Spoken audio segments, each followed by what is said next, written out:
전쟁에 대해서 알아보도록 하겠습니다. 먼저 조선이라는 나라가 어떻게 이제 외교적인 그런 정책을 갖고 있었는지를 살펴보도록 하겠습니다. 조선의 대외 관계는 우리가 이제 주변에서 알 수 있는 나라들 이제 한번 생각해 보면요. 우리하고 이제 뗄래야 뗄 수 없는 중국이 있겠죠. 중국이 있고 또 그리고 바다 건너에 그리고 일본이 있습니다. 그리고 지금은 뭐 나라가 없어서 지금은 흔적도 없어졌지만 북쪽에 있는 여진족이라고 하는 세력이 있었죠. 그리고 또 뭐 바다 건너서 좀 멀리 내려가면 지금의 오키나와인 뭐 류큐라던가 아니면 뭐 동남아에 있는 여러 국가들 뭐 이런 것들을 생각해 볼 수 있습니다. 먼저 이제 조선의 대외 관계 이제 하나씩 좀 살펴보시면요. 기본적으로 조선이라는 나라에서 대외 관계를 얘기할 때 반드시 기억을 하셔야 되는 게 뭐냐면 4대 교린 정책입니다. 4대 교린이라고 하면 4대와 교린이 합해져서 나온 말이에요. 그래서 4대 교린 이렇게 두 개로 나눠서 생각하시면 됩니다. 먼저 이제 4대라고 하면 뭘 의미하냐면 유교에서 봤을 때 유교적인 세계 질서를 바탕으로 했을 때 큰 나라인 중국을 의례적으로 받든다는 의미, 그러니까 큰 나라를 섬긴다라고 해서 우리가 4대라고 얘기를 합니다. 이 4대라는 게 이제 뭐냐면 이제 당시 이제 유교적 세계 질서에 따르면 이제 성리학에 따르면 세상의 중심은 이제 중국이 있는 거예요. 중국이 세상의 중심이고요. 이 당시 이제 중국에 있었던 나라가 이제 명나라죠. 그리고 이제 이게 나중에 이제 청나라로 바뀌게 되는데요.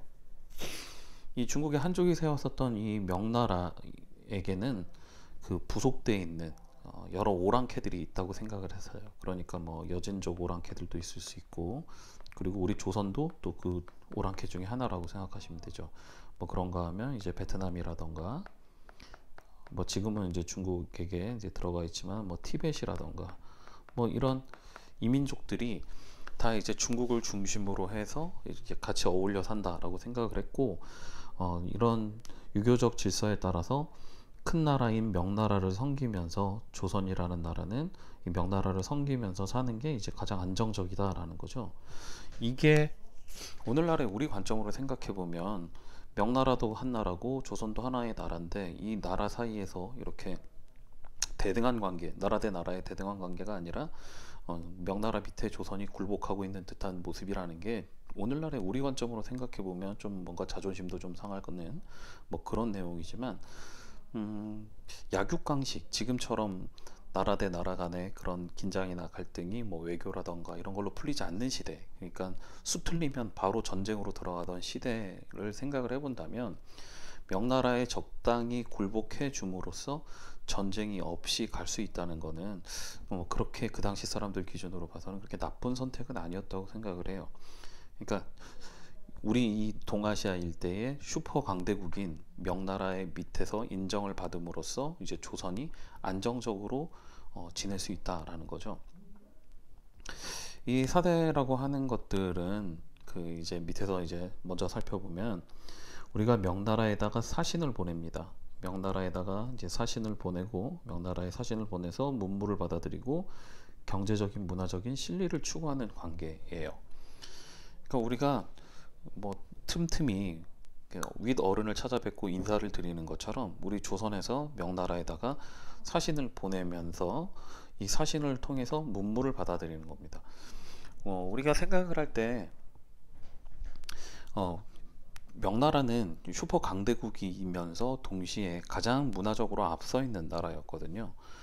그러니까 경제적으로, 정치적으로, 문화적으로 가장 앞서 있었던 명나라의 사신을 통해서 우리가 얻을 거는 최대한 얻었다는 거예요. 그래서 이거를 우리가 실리를 추구했다 이렇게 얘기를 하는 겁니다. 당시 이렇게 사신을 가면 사신이 빈손으로 가는 게 아니에요. 뭐 우리도 다른 사람의 집을 찾아가거나 할 때는 뭐 선물 같은 걸 들고 가죠. 뭐 선물을 들고 찾아가서 뭐 오랜만에 잘 지내셨는지 이제 물어보고 이제 선물을 주고 뭐 이렇게 한단 말이에요. 그런데 가장 윗 어른이고 가장 힘이 센 명나라는 그렇게 선물만 받고 그냥 끝내는 게 아니에요. 선물 받고 그냥 빈손으로 돌아가는 게 아니라 야, 나보다 힘도 약하고 뭐 가진 것도 없는 네가 나한테 찾아와서 이렇게 인사하면서 선물을 주는데 내가 가만히 있을 수 없지. 그러니까 이제 명나라는 자신네 나라의 체면을 생각을 해서 이렇게 찾아온 사신들을 돌려보낼 때에는 우리가 보냈었던 선물에 뭐 작게는 뭐 3배, 뭐 크게는 뭐 4배, 5배까지도 돌려보내야만 이제 대국으로서의 그런 자존심을 챙길 수 있다, 이렇게 생각을 했단 말이에요. 그러니까 우리가 명나라를 찾아가서 사신을 보내서 인사를 하고 선물을 주는 것만 놓고 보면 우리가 굉장히 이렇게 뭐 굴복하는 모습으로 보일 수 있겠지만, 거기에 대한 반대급부로 명나라가 우리한테 제공해 주는 것만 따져보더라도 이건 결코 손해가 아니었다. 그러니까 양쪽이 모두 윈윈이었다는 거죠. 명나라는 이 지역의 종주권을 갖고 있다라는 그런 상징적인 이득을 얻는다면, 우리 조선을 비롯한 주변의 오랑캐들은 이런 명나라에게 굴복함으로써 조금 자존심에 상처가 있긴 하지만 경제적인, 문화적인 그런 실리를 추구할 수 있는 관계였다라는 겁니다. 이게 이제 바로 4대 관계예요. 나중에는 이제 명나라가 너무 이런 주변에 있는 이민족들이 찾아와서 선물을 주고 자꾸 뭘 받아가고 하니까 그게 이제 싫어서 좀 적당히 좀 찾아오면 안 될까라고 얘기할 정도였고요. 그렇게 이제 적당히 찾아오라고 얘기를 했음에도 불구하고 조선은 가진 핑계를 대고 더 찾아가려고 했었죠. 그렇게 갈수록 뭘 챙겨오는 게 많으니까요. 자, 그럼 두 번째는 교린입니다. 교린은 중국 이외의 나라와의 이야기를 할 때 씁니다. 중국 이웃과의 와의 교류를 할 때 서로 친하게 지낸다. 그러니까 여기서의 교린은 이웃과 사이좋게 지낸다. 이웃과의 사이좋게 지낸다라고 얘기를 하는 건데, 이때 우리가 갖고 있었던 생각은 뭐냐면 명나라가 최고지만 그 다음은 우리다라고 생각을 하고 있었어요. 그러니까 명나라하고의 우리 관계는 부모와 자식의 관계 정도쯤으로 생각을 하고, 그렇다면 그런 자식들이 한두 명이 아니잖아요. 여진족도 있고 뭐 일본도 있고 뭐 여러 이제 자식들이 있는데 그 중에서는 우리가 최고지. 그래서 이 교린이라고 하는 말 뜻에는 뭐가 포함되어 있냐면 우리가 가장 큰 형으로서 주변에 있는 동생들을 돌본다, 이런 개념이 들어가 있었어요. 그래서 형이 동생들이 말을 안 들으면 어떻게 해야 돼요? 좀 때에 따라서는 강경하게, 때에 따라서는 좀 강경하게 좀 혼도 좀 내야 되고, 또 그런가 하면은 동생들이 어려울 때는 어떻게 해야 돼요? 도와줘야 되겠죠. 그래서 이제 회유책해서 강경과 회유책을 통해 가지고서 여진과 일본 같은 나라들은 우리보다 아래에 있는 동생들이니까 우리가 잘못할 때는 혼도 좀 내야 되고 또 어려울 땐 도와줘야 된다, 이렇게 생각을 했단 말이에요. 그래서 이제 여진이나 일본 등을 대할 때에는 이런 교린을 기본으로 했고요. 말을 잘 듣게 하기 위해서는 어떻게 해야 돼요? 우리한테 찾아와서 말 잘 듣겠다고 하는 애들한테는 뭐 관직이라던가 토지를 제공을 하면서 이제 달래서 이제 우리 말을 잘 듣게 하는 거고, 이제 뭐 그러면서 동시에 얘들이 필요한 살아가는데 필요한 물품 등은 우리나라에서 구역할 수 있도록 무역을 허용해 주기도 합니다. 그런데 우리가 잘 해줬음에도 얘가 땡깡을 부려, 침략했어, 그러면 어떻게 해요? 토벌 들어가야죠. 그래서 좋은 관계일 때는 좋게 지내지만 그렇지 않을 때는 이제 센 모습도 보여줬다는 거죠. 일본도 마찬가지입니다. 일본도 이제 뭐 순서가 좀 바뀌긴 했지만 고려 말부터 조선 초까지 워낙에 이 일본의 왜구들이 우리나라를 괴롭혔기 때문에 이제 고려 말에 한 번, 그리고 이제 조선 초 세종 즉위한 직후에 또 한 번 대마도 스시마를 정벌을 함으로써 얘네들을 좀 혼을 좀 내주고, 얘네들이 너희들 왜 이랬어? 라고 했더니 이제 뭐가 좀 어렵고 뭐가 필요하고, 그렇다면 우리가 무역을 허용해 줄게. 그래서 제한된 무역을 허용을 해준 거예요. 그래서 부산포 등을 비롯해서 연포, 제포 등 총 3개의 항구를 개항을 하죠. 그래서 우리가 이거를 삼포 개항이라고 합니다. 그래서 조선 정부에서 3개의 항구를 열고 그 열어놓은 항구에 와서 장사할 수 있도록 이제 허락을 받은 사람들에 한해서는 장사할 수 있게 허락을 해준 거죠. 그래서 한동안 일본과 우리나라 사이도 이제 편안하게 지낼 수 있었다는 거죠. 그래서 교린을 하는 여진과 일본 등에 대해서는 우리가 때로는 채찍을 휘두르기도 하고 때로는 당근을 쥐어주기도 하면서 채찍과 당근 정책을 사용을 했다, 이렇게 기억을 하시면 되겠습니다. 자, 그 외에도 뭐 주변에 우리나라하고 일본, 중국 뭐 이렇게만 있는 게 아니죠. 유큐 그러면 지금의 오키나와입니다. 일본이 이제 차지해서 이제 일본 영토가 된 오키나와, 그리고 또 시암 그러면 뭐 태국을 얘기하고요. 자와 그러면은 이제 자바섬에서 지금의 인도네시아, 말레이시아 등의 동남아시아의 국가에서도 우리나라를 가끔 찾아오기를 했어요. 그렇게 가끔 찾아오면 뭐 찾아와서 우리에게 선물을 바치면 우리가 거기에 대한 답례품을 주는 등 걸 했었죠. 그래서 조선 초의 기록을 보면 이런 나라들에서 우리나라에 뭐 코끼리를 갖다 바친 그런 기록도 보이고요. 물론 제대로 키우지 못했습니다만 뭐 코끼리를 갖다 바치는 뭐 그런 기록도 전해질 정도로 가끔이긴 하지만 교류가 계속됐었다. 자, 그런데 이런 대외 관계가 이제 파탄이 난 사건이 있었죠. 바로 뭐냐면 임진왜란입니다. 이 임진왜란이 터지면서 우리나라가 굉장히 큰 이제 혼란에 빠지게 되죠. 자, 임진왜란이 발발된 거는 1592년이니까 조선이 건국된 지 한 200년 정도 흐른 다음입니다. 그러니까 조선이라는 나라가 건국된 이후 이렇다 할 전쟁이 없었단 말이에요. 자, 그 상황을 좀 이제 살펴보시면요. 자, 일본은 당시 이제 우리 조선부터 먼저 얘기하면 조선은 이제 건국 후 200년간 큰 200년간 이제 외침이 거의 없었어요. 아예 없지는 않았지만 이렇게 큰 대규모 전쟁이 일어난 적이 없었고요. 그러다 보니까 조선 초에 만들어 놨었던 각종 체제들이 좀 많이 변질되고 특히 이제 군대를 모아서 훈련시키고 뭐 하는 이런 것들이 이제 많이 약해진 상황이었죠. 자, 그런데 거기에 비해서 이제 일본은 어땠어요? 일본은 이 전투력에서만 생각을 해 본다면 이게 어마어마한 상황이었죠. 당시 이제 일본은 전국 시대를 통일을 합니다. 이 전국 시대는 약 100여 년 이상, 100여 년 이상은 일본의 지배권을 누가 잡느냐를 가지고서 뭐 무사들, 사무라이들이 이제 충돌을 했었던 시기인데 이 충돌을 마무리하고 권력을 잡았었던 게 이제 바로 토요토미 히데요시였다고요. 토요토미 히데요시가 우리나라를 쳐들어온 이유가 뭘까? 얘가 왜 우리나라를 쳐들어왔을까? 뭐 여러 가지 썰이 있습니다. 뭐 아마 여러분들도 좀 관심 있는 친구들은 좀 들어보셨을 텐데 일본을 통일한 이후에 뭐 남아도는 군사력을 조선을 통해서 뭐 소모하려고 했었다. 뭐 이런 주장도 아마 들어보셨을 것 같아요. 그런데 뭐 토요토미 히데요시가 뭐 대륙을 우리 조선을 쳐들어온 데에는 아마 선생님이 생각하는 가장 큰 이유는 남아도는 군사력을 정리할 생각이었으면 자기 쪽 사람들은 안 와야죠. 이제 자기한테 좀 이렇게 덤빌 만한 그런 애들을 보내야만 그 이론이 이제 맞는 거거든요. 그러니까 토요토미 히데요시를 처음부터 따랐던 사람들은 우리 편이니까 얘들은 남겨놓고 아닌 애들을 이제 보낸다. 뭐 이렇게 생각하면은 뭐 얼추 맞을 것 같은데 그렇지 않았단 말이죠.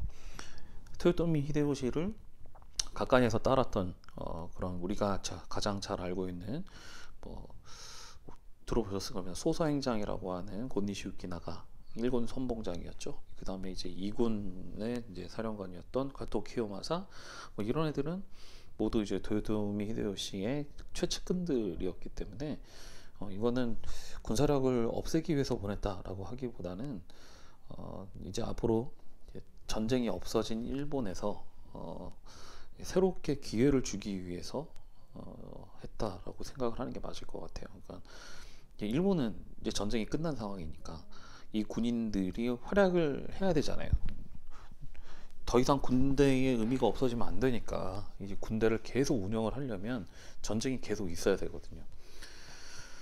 그리고 또 도요토미 히데요시가 개인적으로 뭐 명나라를 침략을 하고 그리고 나서 명나라를 침략해서 성공하면 뭐 인도를 쳐들어가고 뭐 이런 얘기까지 했다고 할 정도로 야심이 많은 인물이었다라고 본다면 우리 조선을 공격한 것은 명나라와 뭐 인도를 공격하기 위한 큰 그림의 이제 시작이었다 이렇게 생각하시면 될 것 같아요.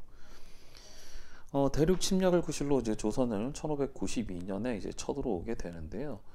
이때 우리 조선이 일본의 침략에 대해서 아무것도 몰랐냐 그러면 그렇진 않았다는 거죠. 우리도 일본의 침략에 대해서 일부 짐작을 못했던 건 아니에요. 일본과 조선이 싸웠을 때 가장 난감했던 애들이 누구냐면 바로 대마도 애들이었어요.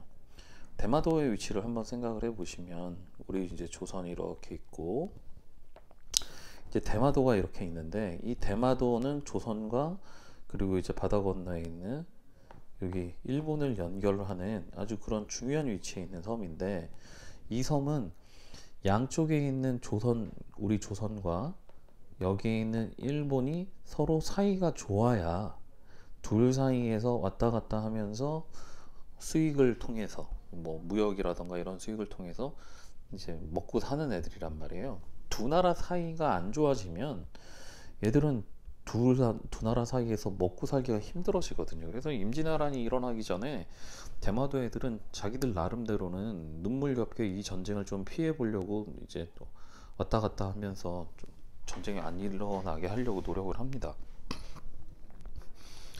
그래서 조선 쪽에는 일본이 쳐들어오려고 한다는 뭐 그런 신호를 막 주려고 그랬고요. 그리고 일본 쪽에 가서는 조선이 이제 싸우지 않더라도 굴복을 할 것 같으니까 그냥 좀 아량 있게 용서해 주시죠 뭐 이러면서 이제 양쪽 사이에서 왔다 갔다 했어요. 그래서 대마도를 통해서 조선이 그 일본이 쳐들어오려고 하는 의도를 일부 짐작을 했습니다.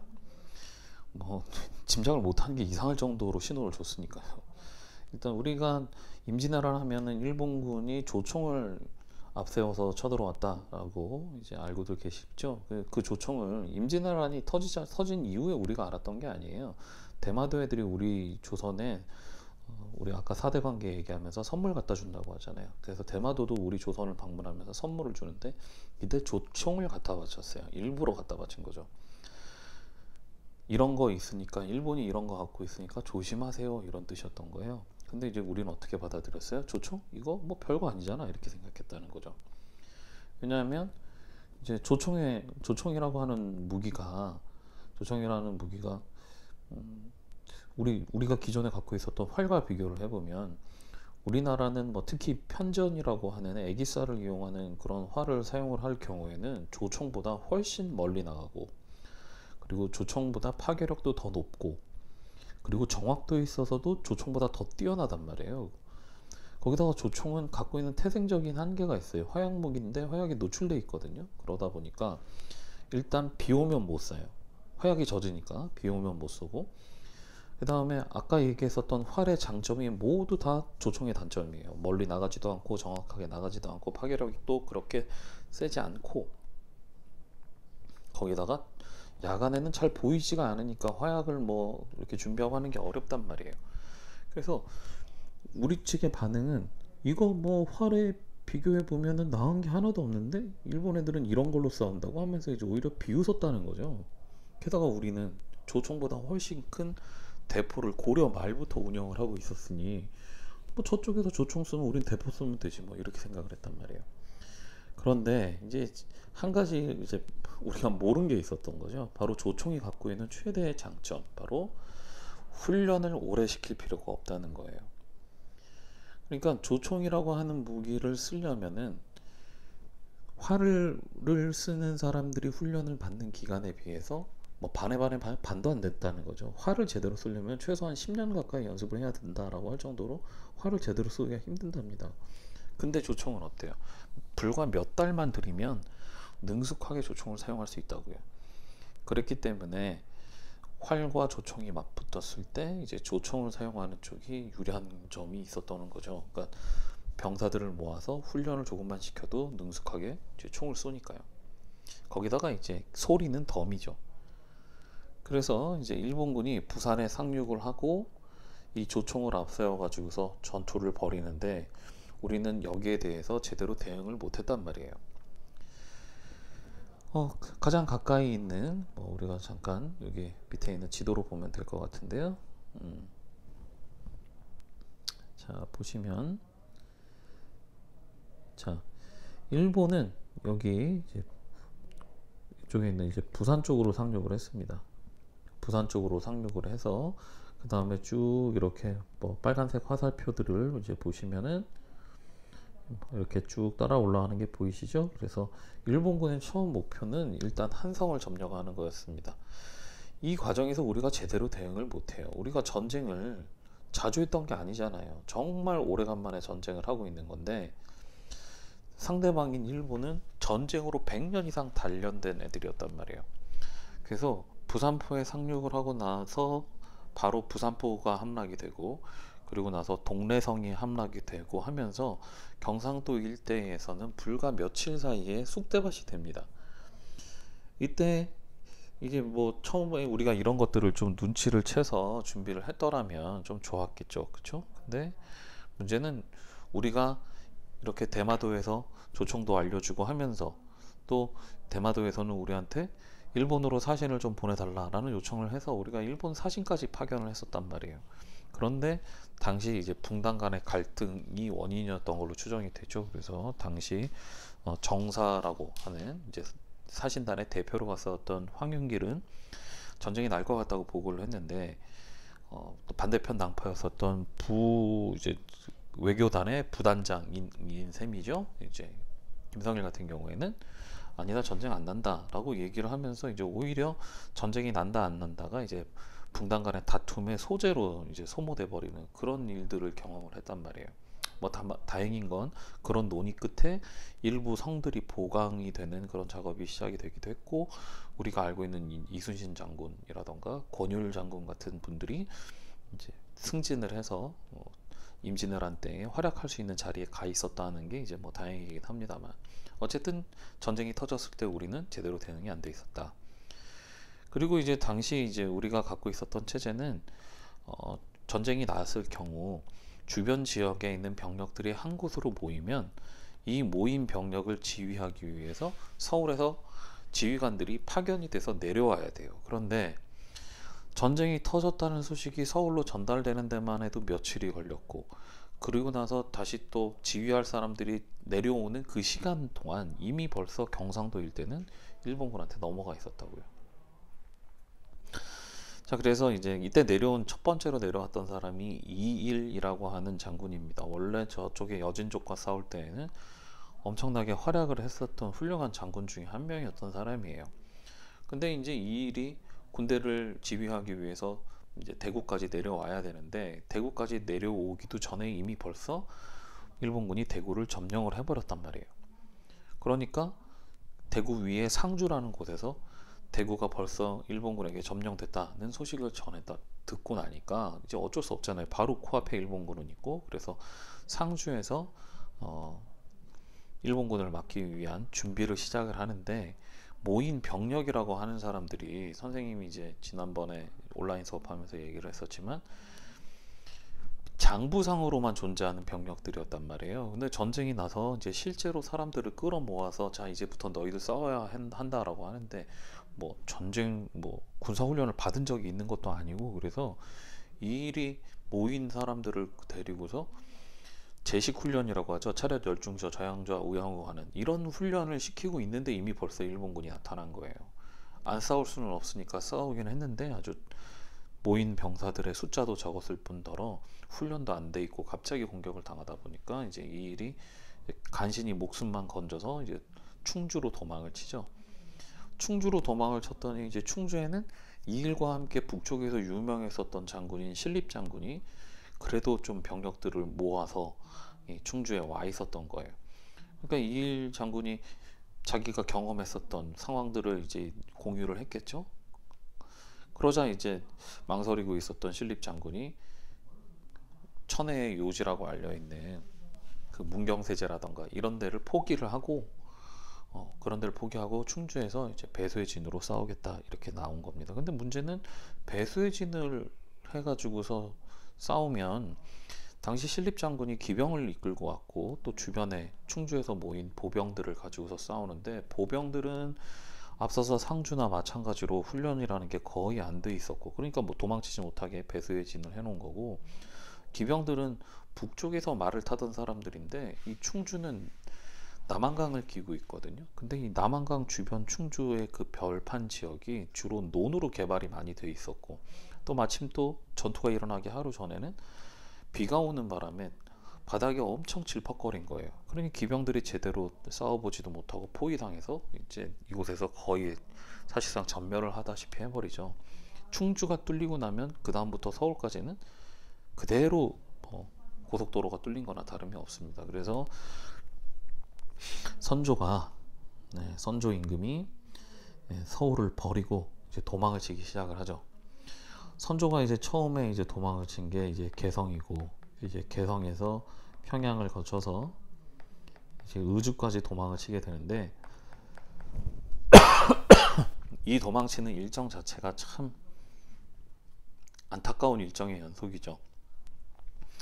이렇게 선조가 도망을 치면서 이제 싸우라고 부하 장수들에게 명령을 내리고 하긴 하는데, 이게 원래 전쟁이라는 게 아무리 왕이 뛰어나도 현장에 없으면 이 전쟁이 어떻게 되는지를 제대로 판단할 수가 없잖아요. 현장에 있는 지휘관들이 잘 아는데, 이 개성으로 도망치면서 이제 임진강을 지키라고 하는데, 이 임진강을 제대로 지키기만 해도 되는데 왜 지키고만 있냐, 너희들이 역습을 해라, 강을 건너가라 뭐 해가지고서 병력들이 왕의 명령을 안 따를 수가 없잖아요. 그래서 임진강을 건너서 공격하러 갔다가 이제 오히려 이제 역습을 받아가지고 전멸해 버리기도 하고, 그런가만 하면 이제 평양성을 또 떠나면서는 또 평양성을 지키라고 해놨는데, 평양성을 지키겠다고 얘기했던 왕이 도망가고 나니까 이 평양성을 지키는 것도 쉽지가 않았죠. 거기다가 이제 평양성 주변에 대동강이 그해 또 하필 또 가뭄이 많이 들어서 여름에 평양 주변의 대동강의 강물이 이제 줄어들면서 대동강을 건넌 일본군에 의해서 함락되는 등, 이제 한성 점령부터 시작을 해서 평양과 함경도 일부 지역까지 점령되고, 이제 의주, 그러면 우리가 지도를 그려놓고 보면 일본군은 이렇게 해서 사실상 이런 데를 다 점령을 한 거고요. 전라도 그리고 경상도 동해안 일부를 남겨놓은 이 지역을 차지하게 됐다는 거예요. 사실상 나라가 망하게 생긴 거죠. 아마 신하들이 안 잡았으면, 이 의주라는 곳이 여기니까요, 신하들이 안 잡았으면 그냥 바로 명나라로 아마 선조가 도망갔을 겁니다. 근데 이제 신하들이 이제 왕이 떠나고 나면 우린 진짜 끝장이다 라고 이제 만류한 끝에 의주에 남아 있었고요. 이렇게 의주에 남아서 버티는 동안에 다른 사람들이 이제 활약을 하기 시작을 하죠. 자, 바로 이제 의병들의 활약입니다. 이제 나라가 망할 상황에 놓이자 이제 군인들이 아닌 민간인들이 이제 의병으로 활동을 한 거고요. 그 의병 중에는 이제 승병도 들어가 있다고 생각하시면 됩니다. 대표적으로 유명한 분들이 이제 뭐 곽재우 장군, 이제 곽재우, 홍위 장군이라고 불리는 곽재우, 뭐 고경명, 뭐 조헌, 뭐 이런 분들이고요. 뭐 거기다가 이제 승병으로는 유정대사, 뭐 이런 분들이 이제 활약을 하십니다. 이분들이 뭐 군대를 잔뜩 이끌고 나가서 뭐 정정당당하게 싸우는 게 아니라, 이분들은 유격전 혹은 뭐 게릴라전이라고 부르는 방식으로 싸웠죠. 그러니까 적들의 이제 일본군의 대규모 무리가 지나가고 나면 숨어 있다가 뒤쪽에 오는 뭐 보급 부대라던가 이런 사람들을 괴롭힌 거예요. 그러니까 일본군은 부산에서부터 시작을 해서 서울을 거쳐서 지금 전쟁이 벌어지고 있는 평양 북쪽으로 물자를 운반을 해야 되는데, 이런 분들이 활약을 하니까 육지로의 물자 수송이 쉽지가 않았죠. 그런데 바다는 어때요? 바다는 더 어렵죠. 바로 누가 활약을 합니까? 바로 이순신 장군이 활약을 하고 있단 말이에요. 이순신 장군이 옥포해전에서 승리를 거두면서, 이순신 장군이 옥포해전에서 첫 승리를 거두고, 그 다음에 임진왜란 3대 그 대승으로 불리는 한산해전 등에서 승리를 거두면서 엄청난 활약을 하신단 말이에요. 이 활약은 바로 일본군의 보급로를 차단했다. 그리고 또 한편으로 우리나라의 최대 곡창 지역인 호남 지방을 지켰다. 이게 이제 큰 역할이죠. 여기 보시면 지금 이제 이순신 장군이 싸운 곳인데요. 이순신 장군의 활약을 크게 이제 전반부하고 후반부로 나눈다 그러면은, 여기 이제 처음 싸웠었던 여기 여기 옥포해전부터 시작을 해서, 그 다음에 이제 한산도 대첩, 지금 이게 다 어디서 시작돼요? 다 이게 이 부분이죠. 지금 뭐냐면 경상도에서 전라도 해안가로 들어오는 지역, 요 지역이 이제 뭐냐면은 전라좌도입니다. 이쪽이 이제 전라우도예요. 그리고 이쪽 편이 이제 경상 우도, 이쪽이 경상좌도입니다. 그런데 가장 많은 해군들이 수군이 몰려 있었던 곳이 이곳이에요. 경상좌도인데요. 그 유명한 원균이 바로 이 경상좌도 수군 절도사였죠. 지금 일본군이 경상도 해안가를 통해서 전라도 지역으로 들어오려고 하는 거를 이곳에서 철통같이 막은 거였죠. 지금 보시면 여기가 만약에 안 막혔다 그러면 일본군이 식량을 혹은 무기들을 싣고 이렇게 올라가면서 이렇게 가면은 금강이고 이쪽으로 가면은 한강이고 임진강 그리고 또 이쪽으로 가면 대동강이니까 만약에 일본이 이순신 장군한테 막히지 않았다 그러면 이 평양까지 진출한 일본군들이 여기서 보급을 받고 북쪽으로 올라가서 의주를까지 공격을 했다면 우리는 사실상 망할 뻔했었던 거죠. 근데 이순신 장군이 활약을 하시면서 일본군의 보급을 막았기 때문에 우리가 이렇게 버틸 수가 있었다는 겁니다. 거기다가 이제 뭐 나중에는 큰 도움이 되지는 않습니다만 어쨌든 이제 명나라 군대가 이제 우리를 돕기 위해서 파견이 되었죠. 명나라 군대가 출병을 하게 되니까 일단은 뭐 1대1의 싸움이 아니라 2대1 싸움이 된 거죠. 이 명나라도 당시 상황이 별로 좋지는 않았습니다만 워낙에 이제 일본이 명나라를 치기 위해서 조선은 길을 빌려달라라는 명분으로 전쟁을 일으켰다는 걸 알기 때문에 도와줄 수밖에 없었죠. 처음에는 잘 안 믿었다 그래요. 그러니까 중국 애들이 명나라 애들이 우리 조선을 좀 너무 고평가한 거죠. 설마 조선이 그렇게 쉽게 일본한테 깨질 일이 있겠냐 이렇게 생각을 했다는 거예요. 중국인들이 갖고 있는 우리 조선에 대한 이미지는 예전에 이제 고려라던가 고구려 때 잘 싸웠던 그런 이미지를 머릿속에 갖고 있기 때문에 처음에는 무슨 의심까지 했냐면 조선이 불과 며칠 되지 않는 시간 동안에 대부분의 지역을 빼앗기고 그리고 뭐 서울을 빼앗겼다 뭐 이런 얘기를 하니까 믿지를 않았다는 거예요. 설마 그렇게 쉽게 무너졌을 리가 있겠느냐. 이거 혹시 일본이랑 조선이 짜고 명나라 뒤통수 치려고 일부러 이러는 거 아니냐라는 의심을 할 정도로 처음에는 좀 소극적이었는데 뭐 여러 가지 루트를 통해서 확인해 보니 정말 조선이 바본 거죠. 일본한테 그냥 형편없이 깨졌다라는 거를 알고는 연합군을 파견을 하고 그리고 이제 각종 물자들을 제공하기 시작을 하면서 우리 조선의 이제 숨이 좀 트이면서 평양성을 탈환하는 데까지 성공을 했죠. 그런데 이 평양성 탈환으로 뭐 사기가 오른 명나라군이 오버하면서 지금의 경기도 고양시인 벽제 지역에서 벽제관에서 일본군과의 다시 한번 붙는 전투가 벌어졌었는데 이곳에서 패배를 하면서 명나라군이 군대를 다시 평양성까지 이제 후퇴를 시키면서 이제 위기에 빠진 게 바로 권율 장군이 이끌고 온 이제 전라도 병력이었다는 거예요. 그래서 권율 장군이 행주상으로 들어가서 행주산성 전투를 벌이게 됐던 겁니다. 이 행주산성 전투에서 일본군이 지고 뭐 그렇게 되면서 일본군이 더 이상 이 서울에서 버틸 수가 없다고 판단을 해서 남쪽으로 도망을 가죠. 그래서 남쪽으로 내려가서 경상도 일대를 잡고서는 버티기에 들어간다고요. 그래서 이때부터 휴전협상이 진행이 되기 시작을 합니다. 그래서 명나라하고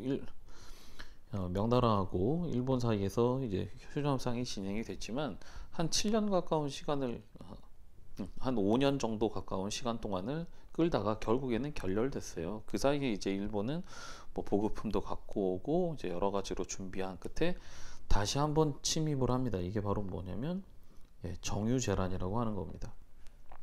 1597년 이제 일본이 다시 한번 이제 전쟁을 시작을 한 거죠. 이때 이제 일본의 이 정유재란에 우리로서는 되게 힘들었었던 게 지난 5년 동안 군대를 더 키우고 훈련시키고 뭐 이렇게 준비를 했어야 되지만 워낙에 전쟁으로 피해가 컸기 때문에 오히려 이 무렵 우리나라 군대의 상황이 좋지 않았단 말이에요. 거기다가 이순신 장군은 일본의 계략에 넘어간 선조의 그 바보짓으로 사실 이제 벼슬에서도 쫓겨나고 이제 역적으로 오해를 받아가지고서 힘든 시간을 겪고 났었단 말이죠. 그 사이에 이제 잠깐 원균이 이순신의 역할을 맡아서 한다고 했다가 오히려 칠전량이라는 곳에서 조선 수군을 다 털어먹고 이제 조선 수군이 거의 소멸 직전까지 갔었죠. 그런데 이제 이순신 장군이 복귀를 해서 뭐 신에게는 아직 12척의 배가 남아 있습니다. 그러면서 싸움을 한 끝에 이 명량해전에서 승리를 거둠으로써 조선이 겨우 다시 살아났던 거죠. 지금 우리 아까 했었던 여기 보면 명량이라는 곳의 위치가 어디냐면요. 바로 여기입니다. 자, 여기 파란색으로 표시할게요. 여기 울돌목이라고 되어 있는 여기가 명량 대첩이 벌어진 곳입니다. 이곳이에요. 즉 전라도 해안가를 모두 정유재란 침입 때 뺏긴 거예요. 그리고 이제 여기를 돌아서면 드디어 이제 일본이 서해 바다에 들어오게 되는 거죠.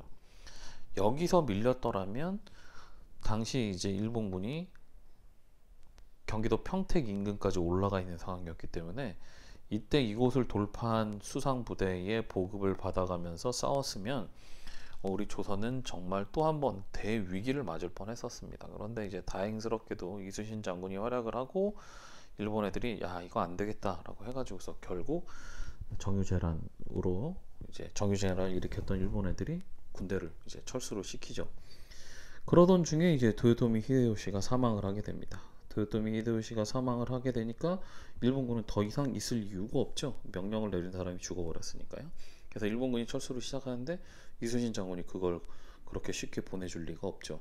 그래서 마지막 전투인 노량해전에서 이순신 장군이 목숨 걸고 싸우셔서 결국 대승리를 거두셨고 안타깝게도 이 전투에서 이순신 장군이 사망을 하심으로써 전사를 하심으로써 우리는 이제 훌륭한 위인을 잃었다 이렇게 됩니다. 근데 이제 이순신 장군의 죽음을 놓고 이제 말이 많은 게 워낙에 당시 임금이었었던 선조가 이순신 장군을 못 살게 구는 게 많았거든요. 그러다 보니 뭐 혹시 일부러 자살을 하신 거 아니냐. 그래서 스스로 이제 죽으려고 작정을 하고 이제 너무 이제 선봉에서 너무 눈에 잘 띄는 옷을 입고 너무 열심히 싸우신 거 아니냐 뭐 이렇게 얘기하기도 하는데 글쎄 뭐 이순신 장군이 명량해전 보면 뭐 거기서도 다른 부하들이 무서워서 못 싸울 때 혼자만 싸우시고 뭐 이런 걸 생각해 보면 그냥 마지막까지 최선을 다하다가 돌아가신 게 그게 이제 정석인 것 같아요. 정론인 것 같고 그 외에 뭐 자살 유도설이라던가 혹은 생존설 이런 것들은 이순신 장군 같은 그런 분들이 돌아가신 거를 안타깝게 생각했던 사람들이 만들어낸 이야기다라고 생각하시면 될 것 같습니다. 자 이렇게 해서 이제 임진왜란이 끝나게 됩니다. 그래서 우리 임진왜란까지 선생님이 이번 시간에 수업을 했고요.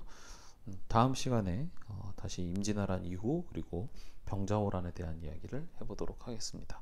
수고들 하셨습니다.